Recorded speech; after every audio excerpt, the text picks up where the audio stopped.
Okay, good afternoon everybody. बहुत खुशी है आप लोगों के साथ यहाँ पर वक्त को इन्वेस्ट करते हुए। वेलकम। आप लोग यहाँ पर क्यों आए हैं, मुझे ये जल्दी से जल्दी बता दीजिए कि आप लोग यहाँ पर क्यों आए। एक एक करके हाथ ऊपर करके बताइए कि आप लोग यहाँ पर क्यों आए। Yes sir. कुछ जानने के लिए साहब यहाँ पर आए हैं, कुछ जानने के लिए। Yes sir. कुछ सीखने के लिए। क्या सीखना चाहते हो आप? सक्सेसफुल कैसे बनना है। Yes sir. क्या सीखना है? मोटिवेट होने के लिए। क्यों मोटिवेट होना चाहते हो आप? जिंदगी में आगे क्यों बढ़ना है? सपने हैं तो क्या हो गया, अभी तक तो जैसी जिंदगी चल रही है वैसे चलने तो क्या प्रॉब्लम है। ओके, तो यहां पर आए हैं सपनों को साकार करने के लिए। कोई मोटिवेट होने के लिए आया है तो कोई सीखने के लिए आए हैं। यहां पर से कोई क्यों आए हैं आप? Yes sir. पैसा कमाना। पैसा कमाने के लिए जेंटलमैन यहां पर आए हैं। Yes sir. आग लेने आए हैं।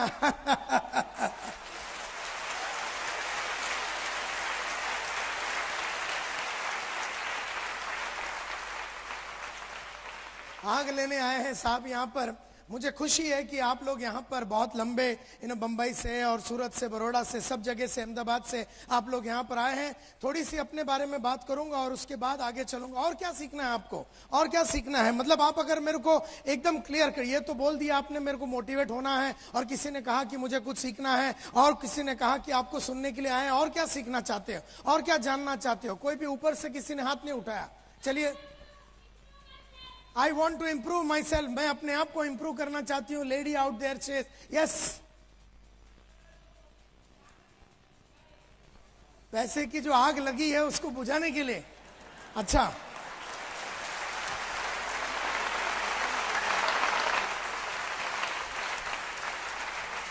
Okay. Yes, somebody else. Yes sir.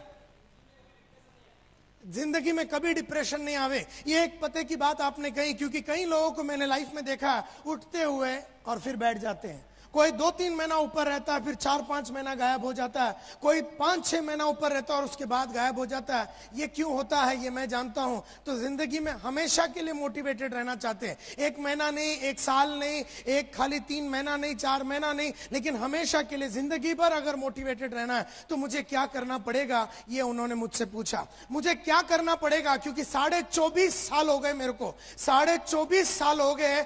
ऐसा कोई दिन नहीं रहा, ऐसा कोई हफ्ता नहीं रहा, ऐसा कोई महीना नहीं रहा, ऐसा कोई साल नहीं रहा जहां पर मुझे कोई तकलीफ हुई और मैं डाउन हुआ। 24.5 साल, 24.5 ईयर्स से मैं लगातार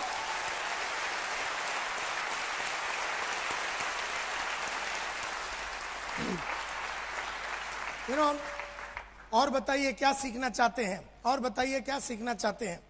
चलिए जल्दी जल्दी। Success. Yes sir. Network marketing में मुझे इतिहास करना है तो मुझे क्या करना पड़ेगा संतोष नायक? ये जेंटलमैन पूछ रहे हैं। Yes sir. क्या बनने के लिए? समबड़ी बनने के लिए। अच्छा, I am nobody, I want to be a somebody. Somebody बनने के लिए ये यहाँ पर आए हैं कि कुछ मैं करके दिखाऊं, कुछ ऐसा करके दिखाऊं कि लोग बोले यार इसके माफत बनना है, इस इंसान के माफत बनना है। क्या बात करता है यार, इसकी क्या चाल है, इसकी क्या अदा है, इसकी हर बात में मस्ती है। मैं इसके माफत बनना चाहता हूं, मैं ये समबड़ी बनना चाहता हूं। मैं वो इंसान बनना चाहता हूं जिसको देखने के बाद लोगों के मन में एक determination, dedication, sincerity, honesty, commitment, जुनून, जोश, पागलपन पैदा हो जावे। इस तरह मैं इंसान बनना चाहता हूं। इसके लिए यहां पर आए हैं। और कोई? चलिए चलिए। Yes sir.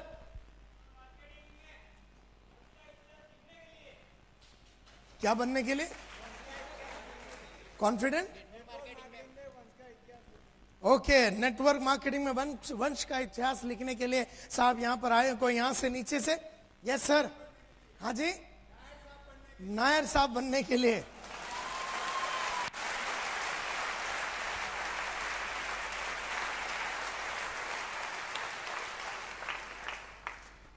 आज से कई साल पहले की बात है, 1983 की बात करता हूँ। आज से 23-24 साल पहले SY BCom में पढ़ता था। SY BCom यानी कि 14वीं में पढ़ता था। उस जमाने में BCom पढ़ता था। एक जमाने में फादर ने उठ गया, सुबह सुबह फादर उठे, मेरे पिताजी उठे और उन्होंने कहा कि आगे से मैं तेरे को पढ़ा नहीं सकता हूँ, आगे से मैं तेरे को पढ़ा नहीं सकता हूँ। ये 83 की बात है जब मैं SY BCom में था। आगे से मैं तुझे पढ़ा नहीं सकता हूँ, मेरे पास पैसे है नहीं। 18 महीने से भाड़ा नहीं भरा था हमने। 18 महीने से महाराष्ट्र हाउसिंग बोर्ड को हमने भाड़ा नहीं भरा था तो घर खाली करने का नोटिस आ चुका था। बड़ी बहन की उम्र हो चुकी थी, शादी नहीं हो रहा था, पैसे नहीं थे। छोटी बहन की उम्र हो चुकी थी, शादी करने का था, पैसे नहीं थे। बंबई में जितने हमारे आजू बाजू में जितने किराने की दुकान है, जितने दूध वाले हैं, सबसे हमने उधार लिया था। और जब पिताजी ने कहा कि मैं तुझे आगे पढ़ा नहीं सकता हूँ, बड़ा दुख हुआ मेरे को। और मेरे सामने दो रास्ते थे, एक या तो मैं पढ़ाई को छोड़ दूं या तो फिर मैं कुछ करूं और अपना पढ़ाई को कंप्लीट करूं। न जाने मेरे मन में ऐसा क्यों लगा कि मुझे कम से कम ग्रेजुएट बनना चाहिए। उसका फायदा क्या है मुझे आज तक नहीं समझ में आया, ये बात अलग है, लेकिन मैं बनना चाहता था एक ग्रेजुएट तो कम से कम। तो मैंने क्या किया, 1983 में मेरे दोस्त के साथ मैंने सुबह 1983 में जब ये बात हुई, एक दिन सुबह उठ के मैंने न्यूज़पेपर का धंधा चालू कर दिया।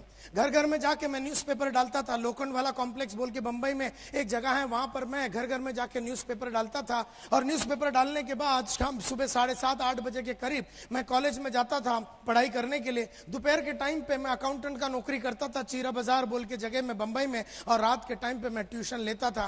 इस तरह से 600-700 रुपए कमा के जब मैं मेरे फादर के हाथ में, पिताजी के हाथ में देते थे तो उनको ऐसा लगता था कि 6-7 करोड़ रुपए के बराबर है। और ये पैसा जब उनके आंखों में वो चमक देखता था, मुझे ऐसा लगता था इस दरिद्रता से, इस छोटी जिंदगी से, इस बहुत ही तकलीफ वाली जिंदगी से मुझे निकलना है। लेकिन मुझे नहीं मालूम था करना क्या है। जो भी मुझे आता था वो मैं कर रहा था। जिंदगी ऐसी बीत रही थी, जिंदगी को बिता रहा था, जी नहीं रहा था, जिंदगी को बिता रहा था इस तरह से।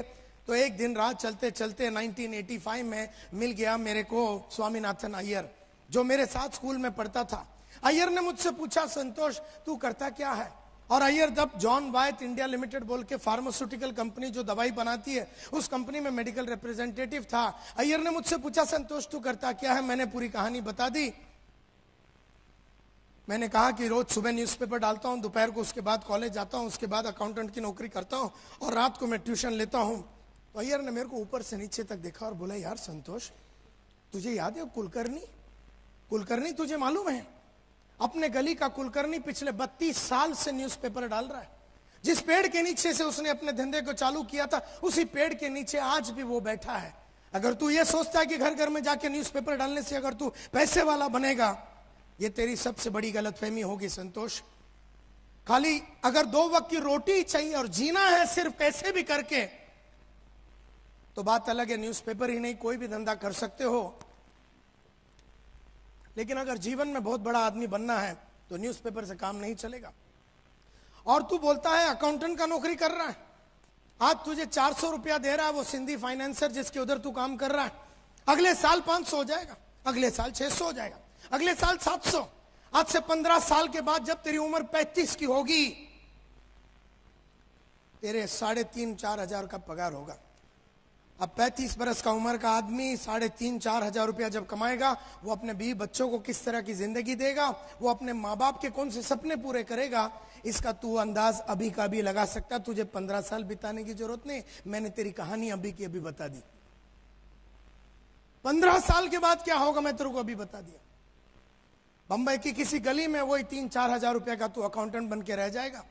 और ये जो ट्यूशन लेता है, आज एक ट्यूशन के लिए 100 रुपए मिल रहा है, कल 200, 2 हो जाएगा, 3 हो जाएगा, 4 हो जाएगा। लेकिन एक बात पक्का है संतोष नायर, तू जिंदगी में बड़ा आदमी कब ना बन सकेगा, कभी ना बन सकेगा।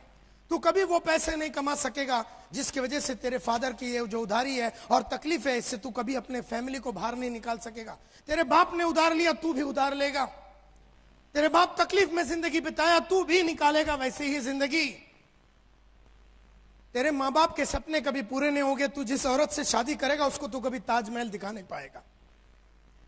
जो तेरे बच्चे होंगे वो कभी अमेरिका जाके या जापान जाके या सिंगापुर जाके ऐसी कोई अचीवमेंट नहीं कर पाएंगे। तू एक छोटी सी स्कूल में अपने बच्चों को भेजेगा, छोटी सी जिंदगी होगी, मुकेश के दर्द भरे गाने होंगे और तेरी जिंदगी ऐसा किसी को मालूम किए बिना तो इस दुनिया से चला जाएगा। अगर ऐसे ही जाना है तो अभी क्यों नहीं चला जाता इस दुनिया से? 20, 25, 40 साल जीने के बाद क्यों जा रहा है? अभी आत्महत्या कर ले। जब अय्यर ने इस तरह से मुझसे पूछा तो मुझे ऐसा लगा यार आग लग गई मेरे अंदर। मैं बोला यार ये क्या लाइफ है? और मैंने देखा कि मेरे फादर ने किस तरह से लाइफ जिया, और उनके जो जितने कलीग्स थे, फ्रेंड्स थे, उनके भाई लोग थे, जिस तरह से उन्होंने लाइफ जिया, तो मेरे को पूरा 30-40 साल का मेरा कहानी सामने नंगा नजर आ गया।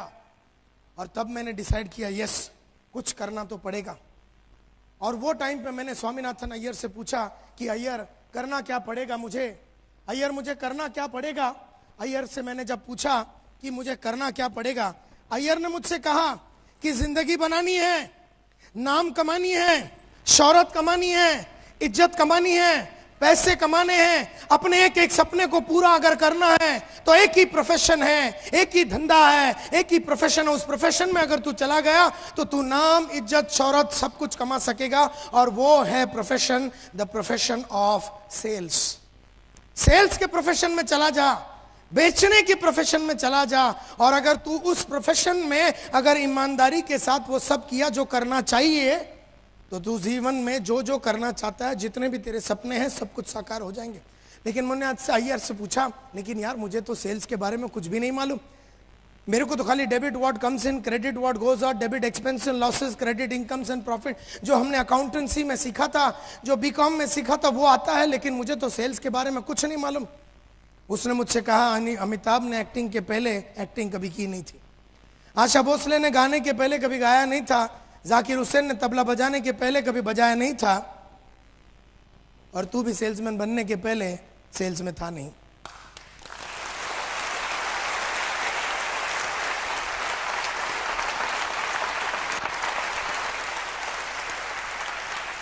तो कोई भी इंसान कोई भी एक प्रोफेशन में मास्टरी करके मां के कोख से नहीं आता।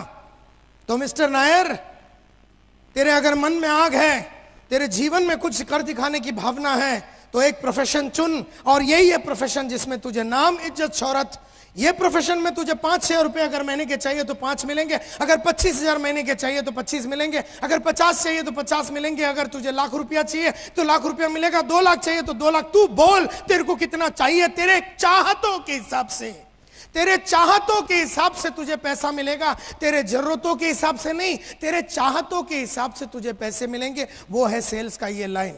मैं बड़ा खुश हो गया, लग गया मेरे में आग, कुछ कर दिखाने की भावना, बहुत ही इंस्पायर्ड हो गया मैं, और मैंने डिसाइड कर दिया आज से 24 साल पहले कि मैं बनूंगा सेल्समैन। तब मुझे ये नहीं मालूम था कि मैं इस मकाम तक पहुंचूंगा। मैं बन गया सेल्समैन, ऐसा मैं बन जाऊंगा सेल्समैन, मैंने सोचा। और मैंने बहुत सारे इश्तिहार देखे न्यूज़पेपर में, सब में मैंने लिखा, लेकिन कहीं से मुझे कोई कॉल नहीं आया। तब एक दिन बैठा हुआ था सितंबर में, तो बहुत बड़ा ऐड मैंने देखा, want to make it big in life, बड़ा आदमी बनना चाहते हो, पैसा कमाना चाहते हो, 6 महीने में बाइक खरीदना चाहते हो, come to Eureka Forbes. Eureka Forbes सुना आपने? यूरेका फोर्ब्स क्या करती है, क्या बेचती है? वैक्यूम क्लीनर, वैक्यूम साफ सफाई की जो मशीन होती है, इलेक्ट्रिक की साफ सफाई की जो वैक्यूम क्लीनर होती है वो, और एक्वागार्ड वाटर प्यूरिफायर जो होता है, वाटर प्यूरिफायर बेचती है। और ये कंपनी के बारे में तो मैंने कभी सुना नहीं था, तो बढ़िया सा उन्होंने ऐड दिया हुआ था कि come for walk in interview. तो मैं सुबह सुबह चला गया केवल राज सालियन के पास, मेरे दोस्त के पास। मैं बोला, केवल मुझे वर्ली तक जाना, जेब में 1 8 आना नहीं यार, तू 5 रुपए दे दे उधार। 5 रुपए उसने मेरे को दिया, और मैं जा रहा था, उसने बोला मुझसे, केवल राज सालियन ने कहा कि तू वर्ली जा रहा ना, मुझे भी वर्ली में काम है, तो हम साथ में चलेंगे। तो हम साथ में चले गए। बस में उसने अपना सर्टिफिकेट्स मेरे हाथ में दे दिया था, क्योंकि उसके कुछ सर्टिफिकेट्स थे, उसने मेरे बैग में डाल दिया था। और जब मैं उतरा जहां पर मुझे जानी थी, वो सर्टिफिकेट उसको देने के लिए रह गया, भूल गया मैं, और वो भी लेने से भूल गया। खैर कोई बात नहीं। जैसे मैं ऊपर चढ़ रहा था बिल्डिंग में, तो मुझे याद आया उसकी सर्टिफिकेट। तभी तो कोई मोबाइल तो होता नहीं था, और उस टाइम पे तो मैंने कहा कि चलो शाम को उसको मिलूंगा, तब मैं उसको दे दूंगा। ये सोच के मैं ऊपर चला गया। मैं ऊपर जाके 4थे माले पे जब मैं पहुंचा और मैंने दरवाजा खोला, तो मेरे को एक सेमी हार्ट अटैक आ गया। मैंने देखा कि 300-400 आदमी लोग एकदम टाई भी लगा के, कोई कोट में मस्त ब्रीफकेस, कोई परफ्यूम मार के एकदम चकाचक अंग्रेजी में बोलते हुए लोगों को जब मैंने देखा, तो मैं समझ गया एक चीज, कि यहां पर मेरा कुछ नहीं होगा। घबरा गया उन सब लोगों को देख के, और मैंने ये सोच लिया कि यहां पर मेरा कुछ नहीं होगा। मैंने दरवाजा छोड़ दिया, दरवाजा आपे आप बंद हो गया। मैं नीचे आ रहा था, 2nd फ्लोर पे पहुंचा, तो केवल राज सालियन ऊपर आ रहा था। बोले, कहां जा रहा है? मतलब मैं तो जा रहा हूं घर। मुझे नहीं लगता कि इधर तो सब एकदम एक से एक तुर्रम खान की औलाद लोग खड़े हुए हैं, मुझे नहीं लगता कि मेरा यहां पर कुछ होगा। उसने कहा, एक काम कर, आज सुबह का एक 5 रुपया जो तूने लिया था वो मिला के सब मिला के 135 होता है। पुराने जितने उधार लिए थे सब मिला के 135 होता है। पूरा पैसे अभी दे दे, नहीं तो ऊपर जा।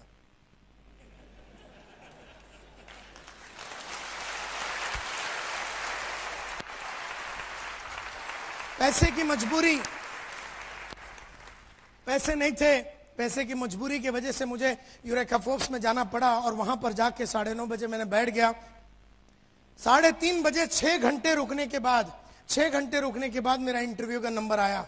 तो सेल्स में सबसे पहला लेसन मैंने सीखा कि जिंदगी में अगर आगे बढ़ना और सेल्स में आगे बढ़ना है तो you have to have a lot of patience, बहुत पेशेंस। 6 घंटा चुपचाप मैं कॉर्नर में बैठा था कि मेरा इंटरव्यू अभी आएगा। 3:30 बजे जब इंटरव्यू आया, 6-6.5 फीट का एक मल्होत्रा साहब बोल के आदमी ने मेरा इंटरव्यू लिया। अंग्रेजी में उन्होंने बहुत सारे क्वेश्चन पूछे। मल्होत्रा साहब डॉन बॉस्को कॉन्वेंट एजुकेटेड आदमी था। संतोष नायर बर्फी वाला स्कूल में जाता था जहां पर हम हिंदी में बात करते थे ज्यादातर, और मैं जिस कॉलेज में गया था वहां पर हम मराठी में बात करते थे। मल्होत्रा साहब ने जब अंग्रेजी में बहुत सारे क्वेश्चन, कॉन्वेंट एजुकेटेड मल्होत्रा साहब ने बहुत सारे अंग्रेजी में क्वेश्चन पूछे तो नायर जवाब ना दे सका। मल्होत्रा साहब 3 चीज करते हैं। आदमी अच्छा लगा तो सिलेक्ट, डाल दो इसको ट्रेनिंग में, सिलेक्ट। अगर आदमी ठीक ठाक लगा, रिजर्व, इसको रिजर्व में रखो, बाद में रिजर्व पुलिस होता ना, जरूरत पड़ने पे ले लेंगे। वैसे पुलिस घूमती रहती है, जो रिजर्व पुलिस होता है उसको जो एकदम लफड़ा हो जाता है तो फिर उसको बुला लेते हैं। तो रिजर्व में डाल दो, जब भी हमारे पास कोई कुत्ता होगा नहीं तो इसको उठा लेंगे।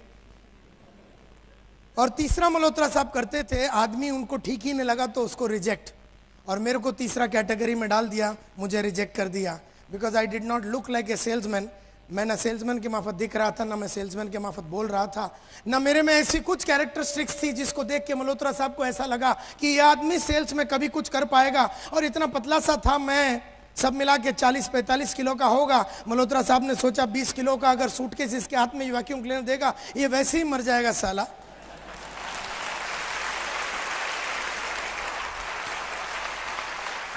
मल्होत्रा साहब ने रिजेक्ट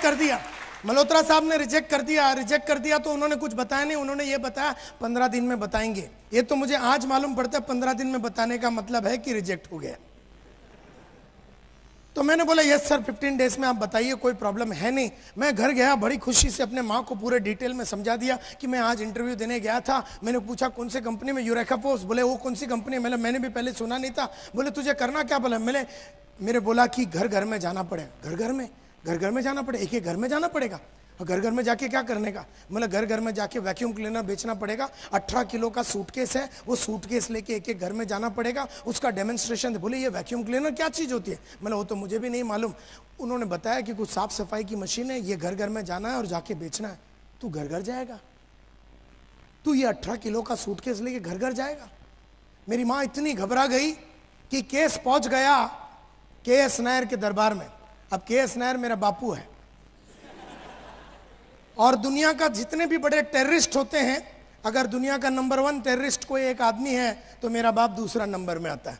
इसका मतलब यह है कि इतना खतरनाक उसका बिहेवियर है कि हमारे खानदान में उसके 1 किलोमीटर के रेडियस में कोई कुत्ता जाता नहीं।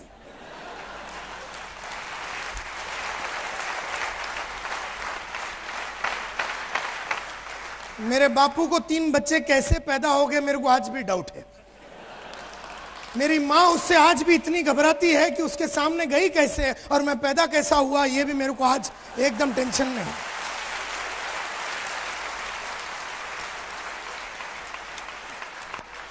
इतना खतरनाक आदमी जो मतलब खड़ा नहीं करता किसी को।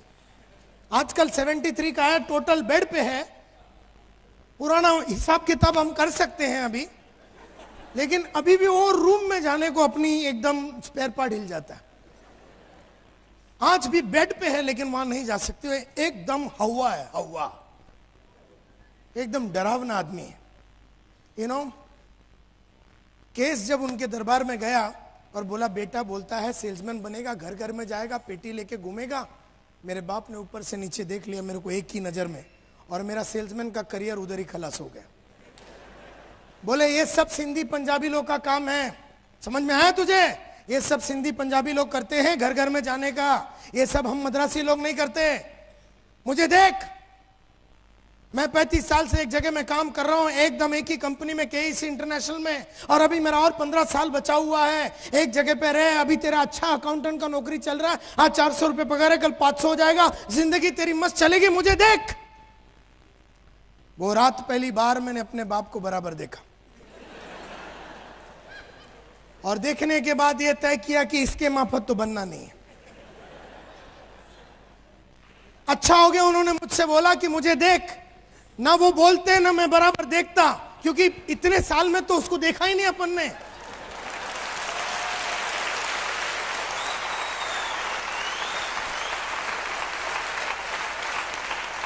वो रात देखने के बाद तय हो गई बात कि इसके माफत तो बनना नहीं है। इसने तो कुछ भी नहीं किया ऐसा जिसको देख के हम उसके माफत बने।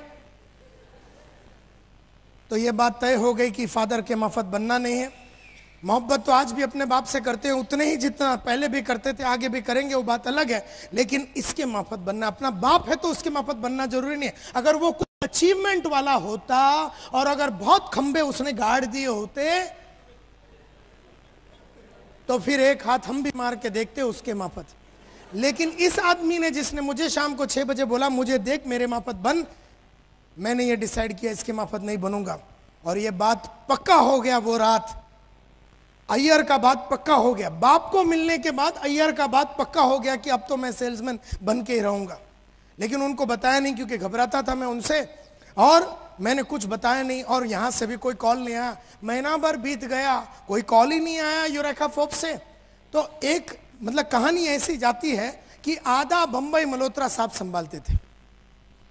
यूरेका फोर्ब्स आधा बंबई मल्होत्रा साहब संभालते थे, और आधा बंबई जो था अनिल कुमार गुप्ता बोल के दूसरे ब्रांच मैनेजर के पास थे। उस जमाने में अनिल कुमार गुप्ता साहब जो दूसरे ब्रांच मैनेजर, उनको आदमी की जरूरत पड़ी। उन्होंने बहुत ऐड वगैरह डाला लेकिन उनको कोई नहीं मिला, और एकदम डेस्परेट हो गए, एकदम उदास हो गए। और एक दिन मल्होत्रा साहब के पास जाके बैठ गए जो दूसरे ब्रांच मैनेजर थे। बोले यार मल्होत्रा, तेरे पास कोई सिलेक्टेड कैंडिडेट है तो दे यार, मुझे 15 जन का एक नया टीम खड़ा करना है। मल्होत्रा साहब ने बोला यार ये टाइम मैंने ऐड डाला था, इतना मैंने ऐड डाला, लेकिन मुझे कोई आदमी नहीं मिला, जो मिले मैंने सबको ले लिया। बोले अच्छा ठीक है यार, तेरे पास कोई रिजर्व कैंडिडेट तो होगा, रिजर्व कैंडिडेट अगर तू दे देगा तो मैं एक टीम खड़ा कर दूंगा, तो मेरे को यार तेरा रिजर्व क्या। बोले यार ये टाइम मैंने जो रिजर्व कैंडिडेट है उसको सिलेक्ट समझते हुए मैंने सबको सिलेक्ट करके ले लिया, तो मेरे पास रिजर्व कैंडिडेट भी नहीं है।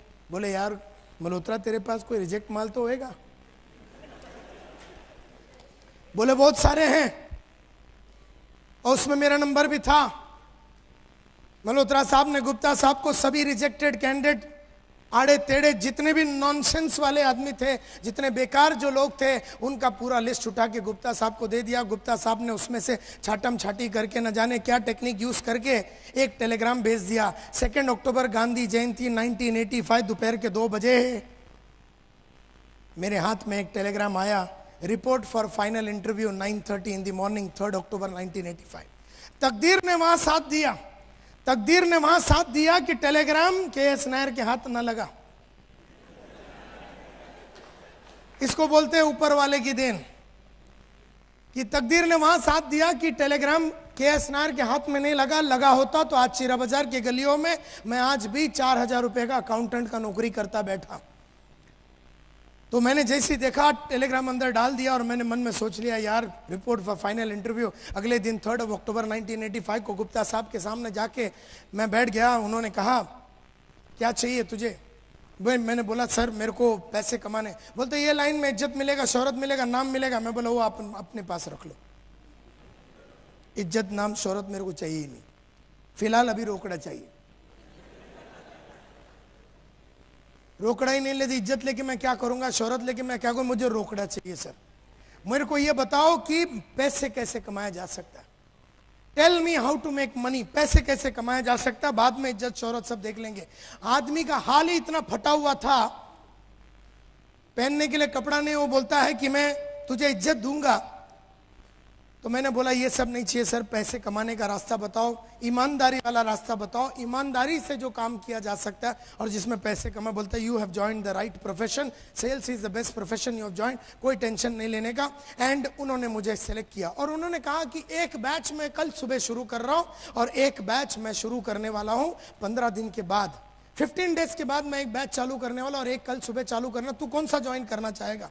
मैं बोला सर 15 दिन के बाद वाला मैं ज्वाइन करना चाहूँगा और बाकी के सब काम सल्टा के मैं आ जाता हूँ आपके पास। तो उन्होंने एक पते की बात कही, उन्होंने कहा कि देख ऐसा है, ये 15 दिन जो तू अभी नहीं आने वाला है और 15 दिन के बाद ज्वाइन करने वाला, तू काम तो वही अकाउंटेंट का ही करने वाला है। मैं बोला यस सर। अब ये अकाउंटेंट के काम में तू कोई नया सीखने वाला है? बोला नहीं, वही तू काम करेगा जो पिछले कई सालों से कर रहा है, debit what comes in credit what goes out. तू कुछ नया सीखने वाला नहीं है और 15 दिन में तू कुछ भी नया अगर सीखने वाला नहीं है, और अगर कल सुबह तू 9:30 बजे सेल्स में आ जाता है और कल का कल सुबह तू ज्वाइन कर लेता, तो तुझे जिंदगी में हमेशा 15 दिन का एडवांटेज रहेगा। 15 दिन का एडवांटेज तुझे लाइफ में रहेगा। गुप्ता साहब ने कहा कि 15 दिन बहुत होते हैं नायर, 15 दिन बहुत होते हैं। 15 दिन में तो जिंदगी बन जाती है बॉस। 15 दिन में तो करियर बनने का नींव बन सकता है। बात मेरे को गुप्ता साहब की जमी और मैंने कहा कि सर कल सुबह 9:30 बजे आ जाता हूं। और मैं वहां जाके अपना वो जो भी था अकाउंटेंट का नौकरी वगैरह मैंने रिजाइन करके अपने बापू को फोन लगा दिया अपने कंपनी में। अब तुम खाली अंदाज लगा सकते हो कि हिंदी में जितने भी, हमारे मलयालम लैंग्वेज में जितने भी माँ बहन की गालियां हैं, सब मेरे बाप ने मेरे को ही सुना दी है, सब सुना दिया। मेरे को बोलता तेरे को अक्ल है नहीं, ये नहीं वो नहीं, तेरा मामा भी वैसे ही था, तेरा मामा को मैंने बोला था आर्मी नहीं छोड़ना, उसने भी कीड़े हैं उसको, तेरे में अतरंगी कीड़े हैं, ये है वो है करके उन्होंने इतना गाली दिया, इतना गाली दिया कि मैं सुनता रहा और एक पॉइंट आया जहां मैंने बोला बस। पहली बार साला टेररिस्ट भी चुप हो गया। मैं बोला देखो वो जो 600 रुपये मैं आपको दे रहा हूं, और अगर मैं आपका बेटा हूं और हर महीने अगर 30 तारीख बोल के एक दिन होगा, हर महीना 30 तारीख बोल के अगर एक दिन होगा, और अगर मैं जिंदा हूं और बंबई शहर के अंदर हूं, तो 600 रुपये जो मैं आजकल आपको देता हूं वो तो आपको मिलेंगे। भले मैं आपके साथ रहूं या भले मैं आपके साथ ना रहूं, लेकिन 600 रुपये आपको मिलेंगे। मुझे मत रोकिए अभी। 20 साल में पहली बार 40 सेकंड मेरे को हिम्मत आई, और उसके बाद 42 साल, हमसे 22 साल वो हिम्मत कभी आई नहीं। यानी 42 इयर्स में सिर्फ वो 30 सेकंड मेरे बाप को नकारने का मेरे में हिम्मत आया। कहने का मतलब ये है, इस प्रोफेशन में आने के लिए, सेल्स में आने के लिए मेरे लिए बहुत तकलीफें मैंने झेली, और मैंने अपने फादर को बोला कि मैं करियर इसी में बनाऊंगा। मेरे फादर को मालूम नहीं क्या झटका आ गया। बोला अच्छा ठीक है, ऐसा तू टेंशन मत ले, ठीक है कोई बात नहीं, क्योंकि मैंने तो कभी यूरेका फोर्स सुना नहीं, और कोई चोर कंपनी है, पैसे वैसे अगर नहीं मिले तो तेरा ये नौकरी भी चला जाएगा। मैं बोला जो भी होगा अपना हालत इससे तो खराब हो ही नहीं सकता।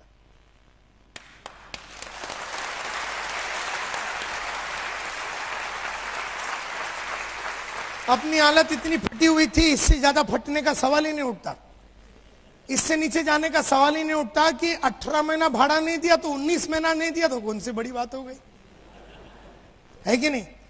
महाराष्ट्र हाउसिंग बोर्ड एक और नोटिस भेज देगा, उसमें कोई फर्क नहीं पड़ता, क्योंकि अभी तो भाड़ा दिया ही नहीं है। अगर 4 किराने वाले से उधार ले लिया तो 5 से लिया और थोड़ा बदनाम हो गया, वैसे भी बदनामी है। तो बात मेरे को समझ में आ गई कि मुझे इससे निकलना है। एंड देयरफॉर ऑन 4 अक्टूबर 1985, आज से 22.5 साल पहले मैंने यूरेका फोर्स बोल के कंपनी को ज्वाइन कर लिया as a full time sales representative. 5 दिन का ट्रेनिंग हुआ हमारा, और उस 5 दिन के ट्रेनिंग में बहुत सारी बातें गुप्ता साहब ने सिखाई, और वो सब बातें सिखाने के बाद हमारे को बोल दिया अब तुम लोग जाओ फील्ड में। 11 अक्टूबर 1985 4:30 बजे दोपहर को मनोज गुप्ता साहब ने 18 किलो का सूटकेस हाथ में पकड़ा दिया, बोला जा। मैं बोला किधर जाऊं? बोले टेरिटरी में। तो हर सेल्समैन का एक टेरिटरी होता है, एक जगह होता है जहां पर उसको काम करना होता है। तो मुझे भी टेरिटरी दे दिया गया। मेरे को बोला तेरा टेरिटरी है ग्रैंड रोड ईस्ट। मैं बोला सर वो बंबई का रेड लाइट एरिया है। बोलते उधर बहुत पोटेंशियल है। मैं बोला उधर ग्रैंड रोड ईस्ट में? बोले हाँ तेरा टेरिटरी वो है। खैर कोई बात नहीं, हाथ में 18 किलो का सूटकेस, मन में बहुत सारे सपने और विश्वास लेके 11 अक्टूबर 1985 को जो मैं उतरा फील्ड पे 4:30 बजे, तब से लेके आज तक मैंने जिंदगी में मुड़ के कभी देखा नहीं। 20 दिन बचे हुए थे उस महीने के लिए, 20 days were left। उस 20 दिन में काम करना था, और उस जमाने में 3,500 सेल्समैन होते थे यूरेका फोर्ब्स में ऑल ओवर इंडिया, और ये वैक्यूम क्लीनर बेचते थे ये लोग, और महीने का जो एवरेज था वो था 4 से 5 वैक्यूम क्लीनर। 4 से 5 वैक्यूम क्लीनर ये 3,500 लोग बेचते थे, and that was the average. और अगर आपने 8 या 9 बेच दिया तो आपका ब्रांच मैनेजर इतना खुश होता था कि आपको लंच पे या डिनर पे लेके जाता और अपने को एक छोटा सा गिफ्ट वगैरह लेके देता, तो बिकॉज अपना ब्रांच मैनेजर खुशी से पागल हो जाता था, बोले 8 बेचा है किसी लड़के ने। और अगर आपने 12 से 13 बेचा या उससे ऊपर बेचा, जो कि कोई बेचता ही नहीं था एक महीने में, हमारा कंपनी का मैनेजिंग डायरेक्टर अखिल मार्फतिया अपना 2000 रोवर गाड़ी में आते थे। 2000 स्टैंडर्ड रोवर गाड़ी में, बड़ा गाड़ी होता था, उसमें आते थे और तुम्हें लेके जाएगा ज्वेल ऑफ इंडिया, जो सामने का एकदम बढ़िया सा रेस्टोरेंट था, वहां लेके जाके आपको खाना पीना सब खिलाता था। और आप बोलो वो बदन पे, जो भी बदन के पोर्शन पे आपको चुम्मा चाहिए वो लगा देता था। अगर आप बोलो इधर चुम्मा लगा दो सर, तो वो तैयार हो जाता था। वो पागल हो जाता था इतना कि 12-13 किसने बेच दिया। तो मतलब मार्फतिया साहब इतने पागल होते थे कि बोला 12-13 बेच दिया यार, फैंटास्टिक। और ये था रिकॉर्ड। तो ये बड़े बड़े तुर्रम खान लोगों को हमको मिलाते थे, जैसे हम लोग भी वो लीडर लोग के सामने बैठे, बोले ये इतना 12 बेचता है, ये 8 बेचता है, ये देखो पिछले 2 महीने से 12 बेच रहा है, ये 8 बेच रहा है पिछले 4 महीने से, ये किंग है, ये डिंग है, ये वो है, ये वो है, ये तोप है, ये फटाकड़ी है, ये AK-47 है, ये लक्ष्मी बॉम्ब है। और हम साले सब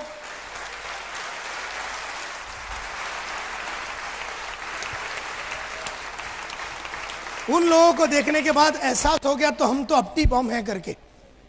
हमने इन लोगों को देखा यार, बोले यार क्या होगा करियर का। खैर कोई बात नहीं। 11 अक्टूबर 1985, हार्ट में सूटकेस, मन में सपना, दिल में बहुत बड़े सपने और मन में बहुत बड़ा उमंग लेके मैं उतर गया। 20 दिन बचा हुआ था। उन 20 दिनों में मैंने 26 वैक्यूम क्लीनर बेच डाला। 26। और जैसे मैंने 26 वैक्यूम क्लीनर बेचा, मैं बन गया इंडिया का नंबर 1 सेल्समैन। तो सब लोग आए और बोले यार ये तो फ्लूक में हुआ लगता है। मुझे भी लगा फ्लूक में हो, क्योंकि कभी कभी धंधा हो जाता है। अपने को भी कभी कभी है ना, 3-4 आदमी को ज्वाइन कर लेते तो एकदम अपने को भी लगता बहुत कुछ कर दिया। तो फिर हर महीना क्यों नहीं होता, हर हफ्ता क्यों नहीं होता फिर। तो अपने को भी ऐसा लगा ये फ्लूक में हो गया, लेकिन ये फ्लूक में नहीं था, क्योंकि अगला महीना मैंने 32 वैक्यूम क्लीनर बेचा, उसके बाद मैंने 33 बेचा, उसका अगला महीना 36, उसका अगला महीना 37, उसके बाद 39, उसके बाद 41, उसके बाद 43। लेकिन जिंदगी में कभी पिछले महीने से कम मैंने जिंदगी में कभी नहीं बेचा, कभी नहीं।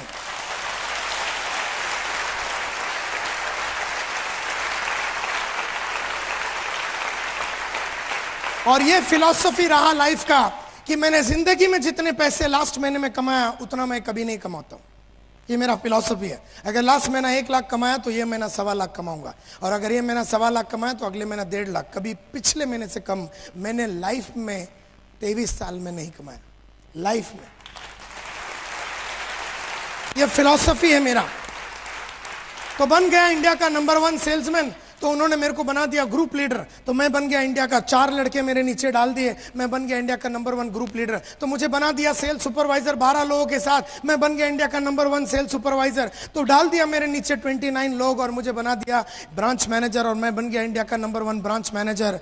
और उसके बाद मैं डेप्यूटी डिविजनल सेल्स मैनेजर बना, divisional sales manager, senior divisional sales manager, area sales manager, regional sales manager बन गया। और 1994 में जब मैंने यूरेका फोर्ब्स छोड़ा, I was the youngest, fastest growing and the richest employ in the history of Eureka Forbes. और मैं join कर लिया सीज फायर बोल के एक fire extinguisher company, cease fire extinguisher company, आग बुझाने की एक कंपनी को ज्वाइन कर दिया एज डेप्यूटी जनरल मैनेजर। फिर उस कंपनी का मैं जनरल मैनेजर बना। फिर उसके बाद मैं एक ट्रेनिंग कंपनी ज्वाइन किया, टीम प्रोडक्टिविटी बोल के, मैं वहां का वाइस प्रेसिडेंट था। उस कंपनी का मैं डायरेक्टर बना। और उसके बाद 7 साल पहले मैंने अपनी खुद की कंपनी चालू की जिसका नाम है स्मार्ट कंसल्टेंसी।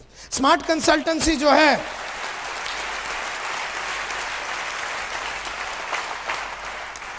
स्मार्ट कंसल्टेंसी जो है पिछले 7 साल से कॉर्पोरेट ट्रेनिंग में है। एशियन पेंट्स को हम लोग ट्रेन करते हैं, ब्लो प्लस को हम लोग ट्रेन करते हैं और आईसीआईसी को हम लोग ट्रेन करते हैं। और दुनिया के जितने भी बड़ी कंपनियां हैं, Coca Cola, Procter and Gamble, आप बोल लो, जो भी आपके मन में कंपनी का नाम आवे, जो भी कंपनी का नाम आवे, उस कंपनी का या तो एमडी को या सीईओ को या वाइस प्रेसिडेंट को या रीजनल मैनेजर को या ब्रांच मैनेजर को या उन कंपनी का फ्रंट लाइन के लोगों को मैंने कहीं ना कहीं, कभी ना कभी, कहां ना कहां मैंने बात किया होगा और ट्रेन किया होगा।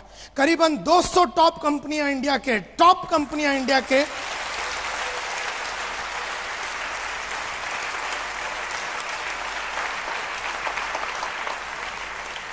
मुझे याद है माय डियर फ्रेंड्स, 500 रुपए मेरा पगार होता था यूरेका फोर्ब्स में। तब मैंने एक लक्ष्य रखा, एक टारगेट रखा। तब मैंने एक लक्ष्य रखा, टारगेट रखा कि अभी से 5,000 रुपया कमाऊंगा। भागा भागा भागा और मैंने 5,000 रुपया महीने का कमाने चालू कर दिया। जब मैंने 5,000 रुपया कमाता था, मैंने बोला अब रुकना नहीं है नायर, तुझे 5,000 पे, अब तुझे 25,000 रुपया कमाना। अगला टारगेट रखा, अगला लक्ष्य रखा, अगला पर्पस बनाया, पर्पस, लक्ष्य, टारगेट रखा कि मैं 25,000 रुपया महीने का कमाऊंगा और भागा मैंने 25। जैसे ही मैं 25,000 रुपया कमाने को चालू कर दिया, मैंने अगला टारगेट रखा 50,000 रुपये का। जैसे मैंने 50,000 रुपये महीने का कमाने चालू किया, अगला टारगेट रखा 1 लाख, फिर मैंने 2 लाख, 3 लाख, 4 लाख, 5 लाख, फिर मैं 5 लाख रुपए महीने का कमाता था। मैं बोर हो गया। मैं बोला ये महीने का चक्कर ही नहीं चाहिए मेरे को दिन का चाहिए अभी।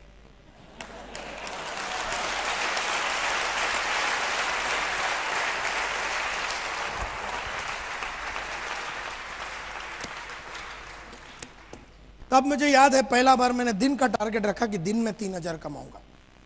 जब मैं 3,000 रुपया कमाया, थोड़े दिन मैंने कमाया, बोला नायर रुकना नहीं, क्योंकि रुका हुआ पानी और ठहरा हुआ इंसान दोनों सड़ जाता है।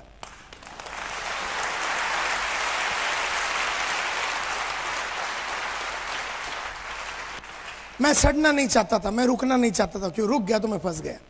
कोई भी इनकम पे रुकना नहीं, कोई भी लेवल पे रुकना नहीं, ना रूबी पे रुकना, ना डायमंड पे रुकना, ना पर्ल पे रुकना, ना सिल्वर पे रुकना, ना गोल्ड पे रुकना, ना किधर में रुकना। रुक गया तो मर जाएगा साला। तो मैंने ये डिसाइड किया कि अब मैं रुकूंगा नहीं। और जैसे ही मैंने ये डिसाइड किया कि मैं रुकूंगा नहीं, मैंने 3,000 रुपया कमाया। उसके बाद मैंने बोला 5 का टारगेट, फिर 5,000 दिन का कमाता था, फिर मैंने 10 का टारगेट रखा, फिर 20, 30, 40, 50, 60, 70, 80, 90 लाख, 1.25 लाख, 1.5 लाख। आज मैं दिन का 2.25 लाख रुपये से 2 लाख दिन का कमाता हूं, दिन का।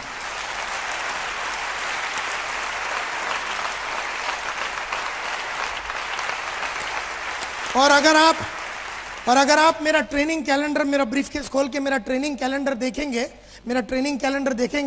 हर दिन बुक्ड हूं, हर दिन बुक्ड हूं। आने वाला 5 महीने में एक दिन मिलेगा नहीं आपको, अगर आपको मेरा ट्रेनिंग चाहिए। पूरा 5 महीना बुक्ड है और सबका पैसा एडवांस में ले लिया है।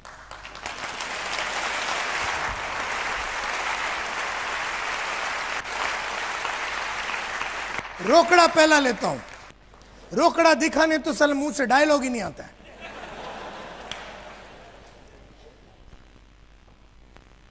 लेकिन आजकल मैं बड़ा दुखी हूं, क्योंकि इस तरह की गरीब जिंदगी में जी नहीं सकता हूं। अब मेरे को ये 1.5, 1.25, 2 लाख रुपए से काम नहीं चलेगा। अब मेरे को दिन का 5 लाख रुपया चाहिए। तो आजकल जो किताबें पढ़ रहा हूं, आजकल जो किताबें पढ़ रहा हूं वो मुझे 5 लाख तक लेके जाएगी। आजकल जो किताबें पढ़ रहा हूं वो मुझे 5 लाख पे लेके जाएगी। आजकल जो किताबें पढ़ रहा हूं वो मुझे 5 लाख पे लेके जाएगी। आजकल जो किताबें पढ़ रहा हूं वो मुझे 5 लाख पे लेके जाएगी। आजकल जो किताबें पढ़ रहा हूं वो मुझे 5 लाख पे लेके जाएगी।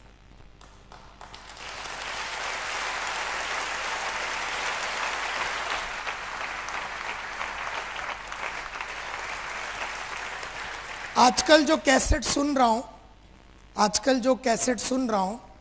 आजकल जो ऑडियो और वीडियो कैसेट देख रहा हूं और सुन रहा हूं वो मुझे 5 लाख पे लेके जाएगी।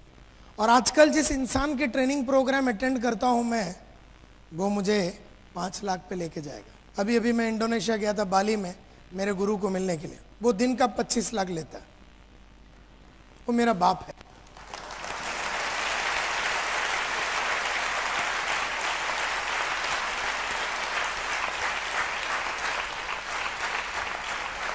नाम है इसका रॉजर हैमिल्टन।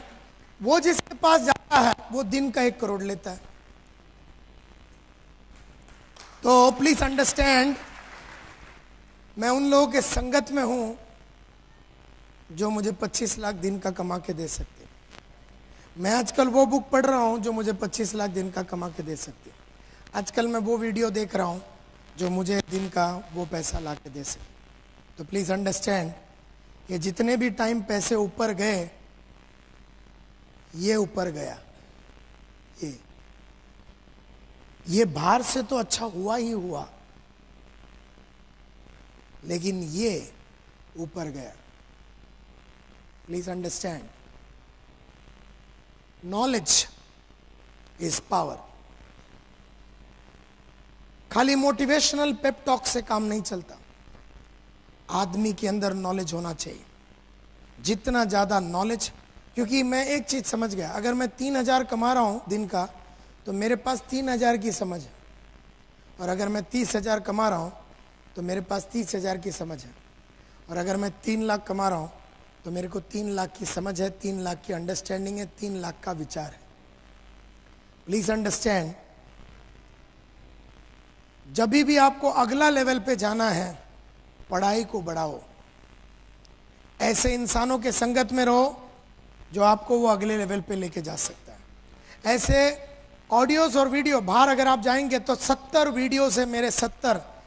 हर वीडियो में आपको जीवन में कैसे आगे बढ़ना है इसके बारे में पूरा डिटेल दिया हुआ है। मुझे याद है my dear friends, railway station पे 2 रुपए का पेन मिलता था, शार्प का। तो 2 रुपए का पेन रखता था। जब मैं 2 रुपए का पेन रखता था, मैंने कहा अब मैं 2 रुपए का पेन नहीं रखूंगा क्योंकि इस पे रुकना नहीं है। तो 40 रुपए का विल्सन का पेन आता था, तो मैंने वो पेन रखने चालू किए। 40 रुपए का पेन रखता था, मैं बोला नायर साहब इस पे रुकना नहीं, क्योंकि रुका हुआ पानी और ठहरा हुआ इंसान दोनों सड़ जाता है। तो वहां से मैं 100 रुपए के अगला फ्लेयर का पेन आता है उस पर चला गया। जब मैं 100 रुपए का पेन रखता था, तब मैं अगला टारगेट रखा कि मैं 300 रुपए का पेन रखूंगा, 300-400 रुपए का शेफर का पेन रखता था। और शेफर का पेन रखता तो फिर मैंने 1000 रुपए का क्रॉस पेन रखा, सिल्वर क्रॉस पेन। फिर मैंने 2000 रुपए की गोल्ड क्रॉस पेन रखने चालू किया। इस तरह से अगर ये जो पेन है मेरा, ये 8,261 रुपए का है।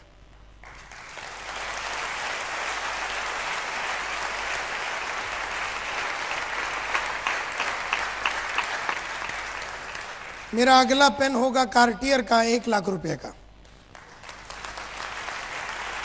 मुझे याद है मैं कावासाकी बजाज 2 व्हीलर चलाता था सेकेंड हैंड। तब मैंने अगला टारगेट रखा कि अब मैं फर्स्ट हैंड गाड़ी खरीदूंगा। जैसे मैं उसके ऊपर चढ़ा, मैं उसको बोला कि मेरा अगला टारगेट मैंने रखा कि मैं सेकेंड हैंड प्रीमियर पद्मिनी लूंगा। जैसे ही मैंने सेकेंड हैंड प्रीमियर पद्मिनी लिया, मैंने टारगेट रखा कि ये तारीख 2 जून 1996 को मैं मारुति 800 एयर कंडीशन गाड़ी लूंगा। वो डेट मैंने रखा, बराबर वही डेट पे जाके मैंने गाड़ी खरीदा। जो दिन वो गाड़ी खरीद के सिद्धिविनायक टेम्पल में जाके पूजा करके हम वापस आ रहे थे, बाजू में मेरी बीवी बैठी थी। अब ये गाड़ी खरीद के 1 घंटा भी नहीं हुआ था, नया brand new air condition Maruti 800। मैंने बोला अगला गाड़ी कौन सा? तब उसने कहा अगला गाड़ी स्टीम रिवियरा रेड कलर। मैंने डेट तय कर दे अभी। तो हमने डेट तय कर दिया कि we will buy it on our wedding anniversary 14 सितंबर 2000 को, जो हमारा वेडिंग एनिवर्सरी वो दिन हम खरीद लेंगे।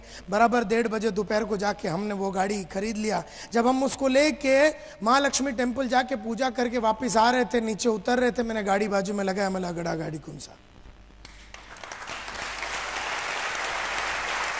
तब उसने कहा कि अगला गाड़ी हम खरीदेंगे लग्जरी गाड़ी। तो हमने अगला गाड़ी का डेट रखा कि सन 2002 में हम अगला गाड़ी खरीदेंगे, जिसका नाम है हुंडई सोनाटा।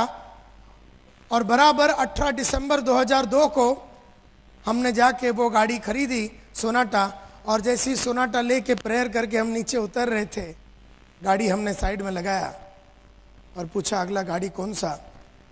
और अगला गाड़ी है मेरा मर्सिडीज बेंज 29 सितंबर 2007 3 बजे दोपहर को मैं खरीदूंगा। 80 लाख का गाड़ी है, 80 लाख रुपए का।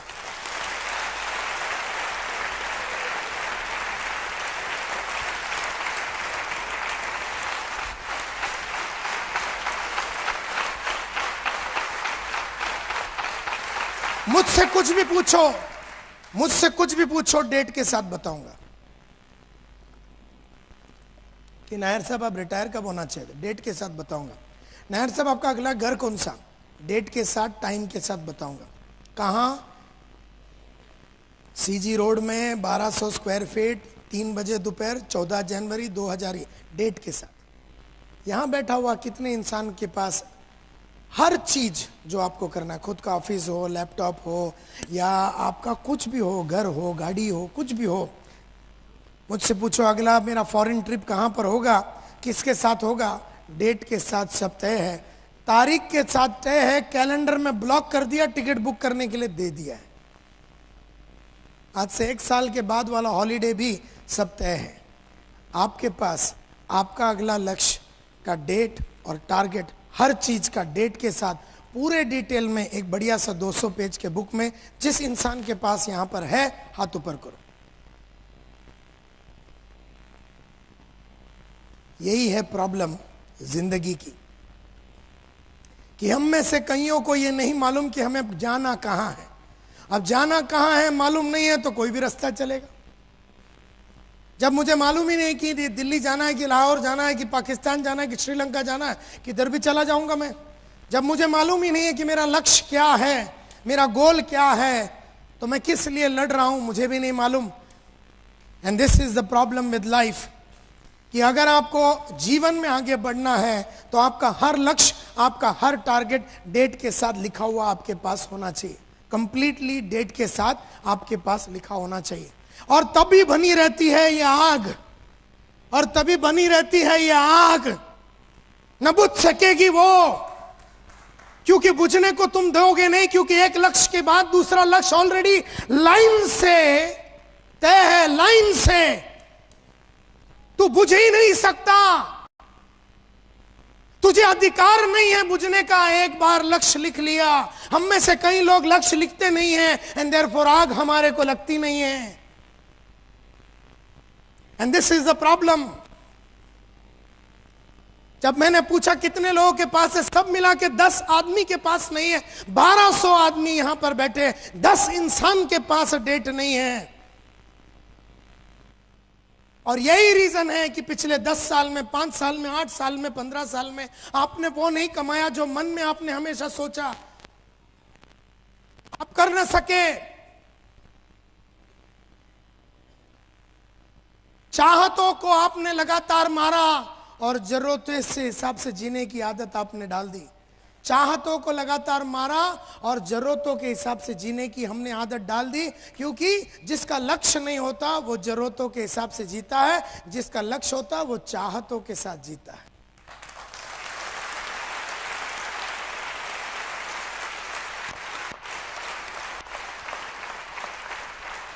तो मेरी बेटी अगर आके मेरे को बोले, मेरी 3 बेटियां हैं, अगर मेरी बेटी आके बोले कि पप्पा मुझे 20 लाख रुपया चाहिए, सिंगापुर में जाके इंजीनियरिंग करना है, मैं 20 लाख दूंगा। लेकिन हम में से कई लोग की बेटियां अगर आके 20 लाख रुपया मांगे तो हम बोलेंगे देख, और हम कहानी सुना देंगे।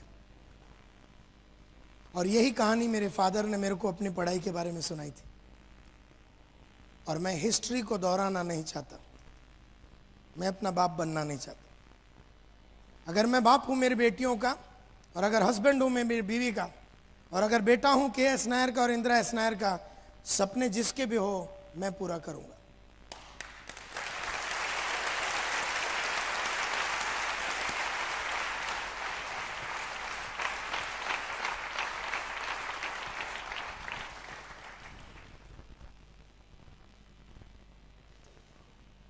तो लोग मुझसे पूछते हैं नायर साहब ये फॉर्मूला क्या है, सक्सेस का फॉर्मूला क्या है। बुलाते हैं लोग मुझे, नायर साहब आइए और जरा खड़े हो जाइए और लोगों को बताइए कि जीवन में आगे कैसे बढ़ना है। आज से 10 साल पहले, 15 साल पहले जब लोगों को बुलाता था तो मैं अपनी कहानी सुना के सबको बोलता मैंने ये किया, मैंने वो किया, और सब लोग मेरे को बुलाते थे कि आप जरा टॉक दो सक्सेस के ऊपर, प्रोग्रेस के ऊपर, अचीवमेंट के ऊपर आप जरा टॉक दीजिए नायर साहब, सबको जरा आग लगाइए। तो मैं सबको टॉक तो देता था। उन दिनों में मैं परेशान हो गया ये सोच के कि मैं सक्सेसफुल एक्चुअली क्यों बना, कैसे बना। सचिन तेंदुलकर सक्सेसफुल कैसे बना, सानिया मिर्जा कैसे बनी, विश्वनाथन आनंद कैसे बना, टाइगर वुड्स कैसे बना, आशा भोसले सक्सेसफुल कैसे बना, और जाकिर हुसैन कैसा सक्सेसफुल बना, और जितने भी लोग सक्सेसफुल इस दुनिया में हैं तो ये लोग कैसे बने। मैं जरा स्टडी करने के लिए लग गया और मैंने बहुत सारे एमएलएम कंपनियां और नेटवर्क मार्केटिंग कंपनियां नेशनली इंटरनेशनली मेरे को बुलाती थी। World direct sales congress attend करने गया था 1993 में जर्मनी में। दुनिया की जितनी भी मल्टी लेवल मार्केटिंग कंपनियां जर्मनी में आई थी, और मैं इन लोगों के बीच में बैठ के मैं सोचने के लिए लग गया कि साला फॉर्मूला क्या है। क्यों कोई आदमी लगातार सालों साल 16 साल से सचिन तेंदुलकर राज कर रहा है। ऐसा नहीं कि 1 साल किया फिर 3 साल बैठ गया, 1 साल किया फिर 6 महीना बैठ गया, 16 साल। 73 बरस की आशा भोसले 60 बरस से गाना गा रही है, 60 बरस से। 64 बरस का अमिताभ बच्चन 40 साल से फिल्म लाइन को खेल रहा है, न थकता है न रुकता है, न उसकी चीनी कम हुई है,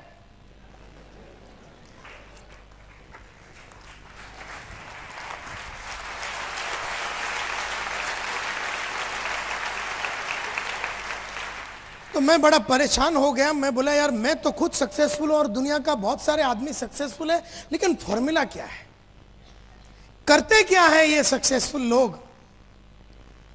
क्यों अगर 100 करोड़ का पॉपुलेशन है इस कंट्री में, तो क्यों सिर्फ 1.5 लाख लोग ही है बहुत अल्ट्रा अमीर इस देश में। क्या फॉर्मूला है। तो मैं एक वॉयेज ऑफ डिस्कवरी पे निकला, बहुत सारे बायोग्राफीज पढ़े, बहुत सारे ऑटोबायोग्राफीज पढ़े मैंने, बहुत सारे मीटिंग्स मैंने ली सक्सेसफुल लोगों की टॉप के, बहुत सारा इंटेंस मैंने सोचा और थिंकिंग किया, और बहुत सारे नेटवर्क मार्केटिंग के आदमी लोग को मैंने पूरे वर्ल्ड में मिला, पूरे वर्ल्ड में मिला। एमवे से लेके, एवरी श्लेन से लेके, न्यूट्री मैट्रिक से लेके, एएमसी से लेके, दुनिया का टॉप से टॉप कंपनी में मैं गया और मल्टी लेवल मार्केटिंग का एक एक इंसान की जीवन को स्टडी किया। स्टडी करने के बाद मुझे समझ में आ गया कि मैं क्या ढूंढ रहा हूं। मैं ढूंढ रहा हूं the common denominator of success. Success का कॉमन फॉर्मूला क्या है, और जो कि मैं वो ढूंढ रहा था तो मुझे वही मिला। मैं ढूंढ रहा था ये कि सक्सेस का फॉर्मूला क्या है। नजरें जो आपकी ढूंढती हैं और मन जो आपका सोचता है, वहां तक आपकी आंखें आपको पहुंचाई देती है। तो मुझे समझ में आ गया फॉर्मूला क्या है सक्सेस का। तब मुझे समझ में आ गया कि सक्सेस एवरीबॉडी वांट्स इट, सबको चाहिए, यस और नो, सबको चाहिए। किसी को भी पूछो, अहमदाबाद के गली में जाओ, सूरत के गली में जाओ, ऐसा कोई आइटम नहीं मिलेगा आपको जो बोलता मेरे को होना ही नहीं है। सबको चाहिए। यहां बैठा हुआ 1200 को चाहिए, तो फिर मिलती क्यों नहीं सबको? सबको क्यों नहीं मिलती? क्यों नहीं बन सकते हम डायमंड? क्यों नहीं बन सकते हम रूबी, एमरल्ड या जो भी है? क्यों सब लोग नहीं कमा सकते 3 से 4, 5 लाख रुपए महीने का? सबको चाहिए सक्सेस, ये मेरे को समझ में आया। तो मुझे लगा हार्डवर्क, हाँ सक्सेस का फॉर्मूला हार्डवर्क होगा, हाँ फॉर्मूला हार्डवर्क होगा। तो मैं बड़ा खुश हो गया, लेकिन मेरी खुशी 3 मिनट की थी, क्योंकि अगर सक्सेस का फॉर्मूला हार्डवर्क है तो मेरे बाजू में एक रिक्शा वाला रहता है, पिछले 27 साल से रिक्शा चलाता हूं। सुबह जाता है, बहुत लेट रात को आता, बहुत मेहनत करता है, लेकिन उसने कुछ नहीं कमाया। और मैं ऐसे हजारों इंसानों को जानता हूं जो सुबह से लेकर रात तक बहुत मेहनत करते हैं लेकिन पैसा नहीं बनाया।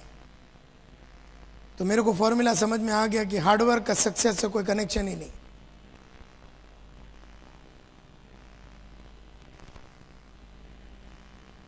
अगर ये सोचते हो कि सिर्फ हार्डवर्क से ही पैसा मिलेगा तो हमारी बहुत बड़ी बेवकूफी होगी, क्योंकि हार्डवर्क से खाली सक्सेस नहीं मिलेगा। हाँ, हार्डवर्क सक्सेस का एक फॉर्मूला हो सकता है एक, लेकिन अगर तुम खाली हार्डवर्क ही करेगा तो सक्सेस नहीं मिलेगा। सक्सेस का एक फॉर्मूला हार्डवर्क जरूर है, लेकिन सिर्फ हार्डवर्क से सक्सेस नहीं मिलता। धीरूभाई अंबानी ने सिर्फ मेहनत नहीं की, हार्डवर्क अकेला, कुछ तो है दूसरा फॉर्मूला, कुछ तो है फॉर्मूला जो दुनिया का हार्ड वर्किंग आदमी लोग को अभी तक समझ में नहीं आया। Is it the real secret of success hard work? मैं थोड़ा और पढ़ाई लिखाई करने को आगे चला गया, क्योंकि मैं नेटवर्क मार्केटिंग में बहुत हार्ड वर्किंग आदमी लोगों को देखा जिन्होंने 8 आना नहीं कमाया, और ऐसे भी लोगों को देखा जो लगातार लाखों रुपया कमा रहा। तो मैंने उसको पकड़ा और उसकी पूरी मैंने कुंडली निकाली और पूरा स्टडी किया। तो स्टडी करते करते मेरे को एक चीज समझ में आ गया, सक्सेस का सीक्रेट आदमियों ने क्या किया इस पे निर्भर करता है। जैसे हम बोलते हैं सचिन तेंदुलकर को देख,